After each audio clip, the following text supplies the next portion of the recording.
ওই কম্পিউটার শব্দটি কোত্থেকে এসেছে প্রথমে জানবো। হ্যাঁ, কম্পিউট শব্দ থেকে এসেছে, পূর্ব চীন থেকে নয়, কম্পিউট শব্দ থেকে কম্পিউটার এসেছে, ঠিক আছে। আচ্ছা, কম্পিউটার প্রথম আবিষ্কৃত হয় কোথায়? পূর্ব চীনে। কোথায় আবিষ্কৃত হয়? হ্যাঁ, পূর্ব চীনে প্রথম আবিষ্কৃত হয়। কোথায় আবিষ্কৃত হয়? পূর্ব চীনে প্রথম আবিষ্কৃত হয়। কোত্থেকে এসছে? কম্পিউট থেকে এসছে। আচ্ছা, এবার বলো কম্পিউটার কে আবিষ্কার করেন? Charles Babbage. কত সালে? 1883 থেকে, তো সব মনে আছে, 1883 থেকে 1884 খ্রিস্টাব্দের মধ্যে এটি কি হয়েছিল? আবিষ্কৃত হয়েছিল। আচ্ছা, প্রথম কম্পিউটার কোনটি? কোনটা প্রথম? কোনটা? এনআইএক, অ্যাবাকাস নয়, এনআইএক। লিখেছিল এনআইএক, এনআইএক বা অ্যাবাকাস, যেটা লিখতে পারো, কোনো সমস্যা নেই। ক্লিয়ার?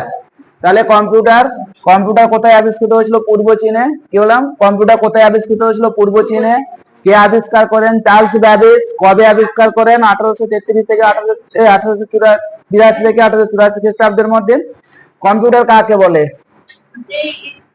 কম্পিউটার একটি ইলেকট্রনিক্স ডিভাইস। কেন কম্পিউটারকে ইলেকট্রনিক্স ডিভাইস বলা হয় বলো? কারণ এটা ইলেকট্রিকের সাহায্যেই চলে, সেই জন্য তাকে ইলেকট্রিক ডিভাইস বলা হয়। বলছে কম্পিউটার একটা ইলেকট্রনিক্স ডিভাইস, যার সাহায্যে আমরা কি করি? ডাটা প্রদান করি। সে কি করে? খুব কম সময়ের মধ্যে একটা নির্ভুল সঠিক তথ্য, মানে ফলাফলটা, তুমি যদি 2+6 এটা লিখো, তাহলে সে খুব কম সময়ের মধ্যে এই ফলাফলটা আমাকে সে প্রদান করছে। তাকে আমরা কি বলবো? কম্পিউটার বলবো। ঠিক আছে, এবার বলো কম্পিউটার কোথায় ব্যবহার হয়? বলো কম্পিউটার ব্যবহার হয় কোথায়? বলেছিলাম কম্পিউটার কোথায় ব্যবহার করা হয়?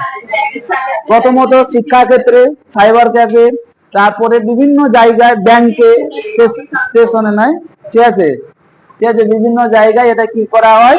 ব্যবহার করা হয়। কি বললাম? কম্পিউটার ব্যবহার করা হয়। এবার আসছি কম্পিউটারের প্রজন্ম, অর্থাৎ generation of computer. Generation of computer, কম্পিউটারের প্রজন্ম। ফার্স্ট জেনারেশন কি বলতে পারবে? প্রথম প্রজন্ম কবে থেকে শুরু হয়েছিল?